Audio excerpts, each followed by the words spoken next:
Hi, welcome to the Open Case channel. Today we bring you a new case for you. I hope you enjoy it. We hope you are all well from wherever in the world you are tuned to this channel. So let's go. It all started with the report of the disappearance of Jessica Guadalupe Jaramillo, a psychology student at Unitec, on October 24, 2019. This was the last time they saw her alive. Her parents dropped her off at the university. The last thing they remember is that Jessica went up the sidewalk to enter the school and climbed the stairs. At 9 o'clock that afternoon, they went to pick her up, but she didn't come out, which seemed strange to them, since they always left her at school and went. For her, they only received a call where she indicated, "I'm going to a meeting, don't worry, I'm with Oscar." Her family thought she was referring to the father of her son. That was his name, Jesse. She was the mother of a 10-month-old baby, and her life would be the key to finding the monster of Toluca. The next day, and after several attempts, she did not answer. Her family decided to file a report at the missing persons office, and there they were told that they had to wait 24 hours to issue the search bulletin. Her family devoted themselves to search for her tirelessly. Her father knew that something was wrong, so days later, he went to where a person named Oscar Garcia lived, but with rudeness. He said that she was not there and ran him away. But what was Jessica's family doing in Oscar's house? Previously, when they tried to locate her, they saw that the GPS of Jessica's cell phone marked as the last point that address, so her father went to the authorities to intervene. Despite having proof that the GPS marked that location, they told him that without the search warrant, they could not do anything, because they could not violate the law. The Jaramillo family. Having no response from the prosecutor's office, they waited 4 nights in their van, in front of Oscar's house. It was evident that if the GPS marked the location, he must be there. After much insistence, they got investigative and municipal police to arrive at the place, but since it was early in the morning, they could not get much, and given the lack of response at the address, they gave up. The agents left and the family stayed at the place. It was the first night of 4 that would happen in front of the house of the alleged murderer of their daughter. The next morning, after a great insistence calling the house, Guzmán came out and threatened them, "Let us in, we know Jessica is there, go away. If you come in, I'll let you know there is no one here. I don't know any Jessica." Oscar stressed. However, the family did not give up, and as the hours passed, the probability of finding Jessica alive was less. And it was then that on October 26, only 2 days after the disappearance, they assured to get the definitive proof. They mentioned to have seen her through the window. She looked strange. It seemed that she was gone. That's when they returned to the prosecutor's office. They were hoping to rescue their daughter immediately, and again the officials commented that without the search warrant, they could do nothing, because they could not violate the law. It was about to be the family's third night out in the open, alone under the shelter of their van and with a baby barely 10 months old. The impotence and rage was growing more and more. Each time it became more present. Before the impassivity of the authorities, the desperation increased again. When the alleged murderer, he came out again angry to threaten them again, but now, accompanied by an aggressive pit bull, and so they would spend another night.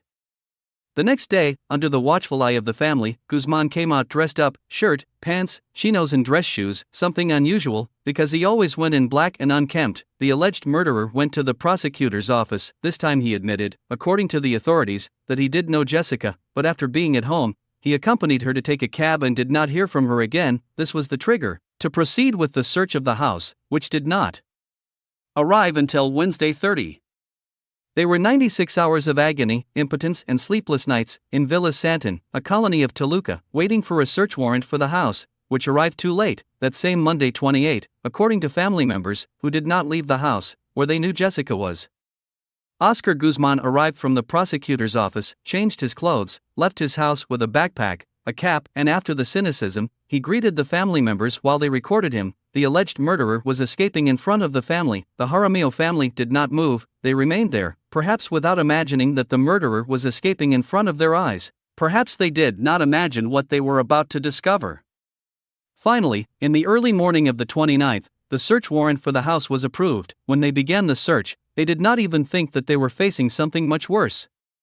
When they entered, not only did they find Jessica's body in the bathroom with marks of violence on her neck, but also the bodies of 2 more women, so far unidentified, buried in the backyard. He was identified for the first time as Oscar Garcia Guzmán, who was now a fugitive from justice. Indeed, the 28-year-old had deprived Jessica of her freedom and murdered her. Previously, Jessica had mentioned to her parents that a person at the university was harassing her. She mentioned that she did not like the way he looked at her. that he chased her and made her afraid, referring to Oscar Guzman, who was Jessica's classmate at the Technological University of Toluca, from which she fled due to the harassment she suffered from the 28-year-old.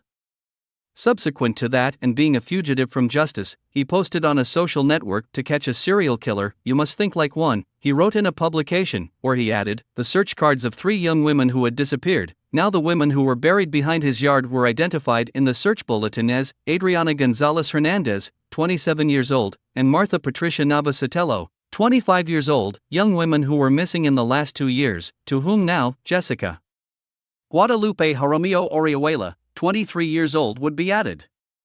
Oscar Guzman mocked his actions on social networks and thanks to his publications managed to attract the attention of the local and national press, which warned of the presence of a possible feminicide who is now called the Monster of Toluca, who lived in the state of Mexico.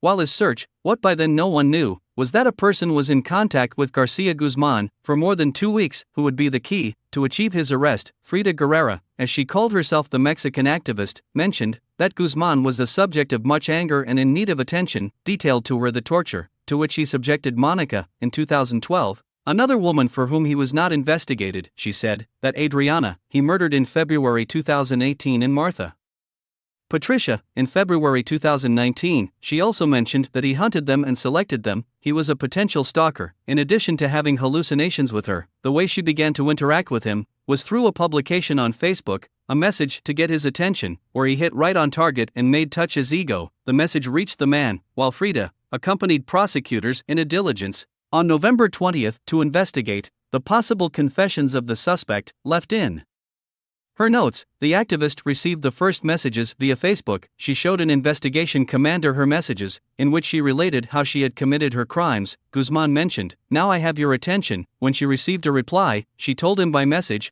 "What do you want?" To which he replied that he wanted to know about his pets. "They are 3, I want you to look for them and let me know that they are well." That's how they started to track him, so they asked the activist to keep in touch with him, while they tracked his IP from where he was connecting. The prosecutor's office sent him the photos of his pets, and to Oscar's anger, he made public the photos sent to him by the prosecutor's office, mentioning that his cat looked very scared, that she looked bad, that they were going to repent, that he was going to kill another woman who had a date with a girl and he was going to kill her. The man now had confidence in the activist and told her that in 2012 he tortured Monica Chavez. Even in his delirium, he sent her videos of what he wanted to do to his next victims, also mentioning to Frida that if she had already fallen in love with him, through the talks they had, which seemed ridiculous to the activist, he mentioned that he had a certain hatred and resentment towards his mother and that all women deserved the worst. They had it well deserved. Incredibly, he was arrested after remaining at large for more than a month. On December 6, 2019, Garcia Guzman was located in Mexico City, a few hours after the man contacted Guerrera via email.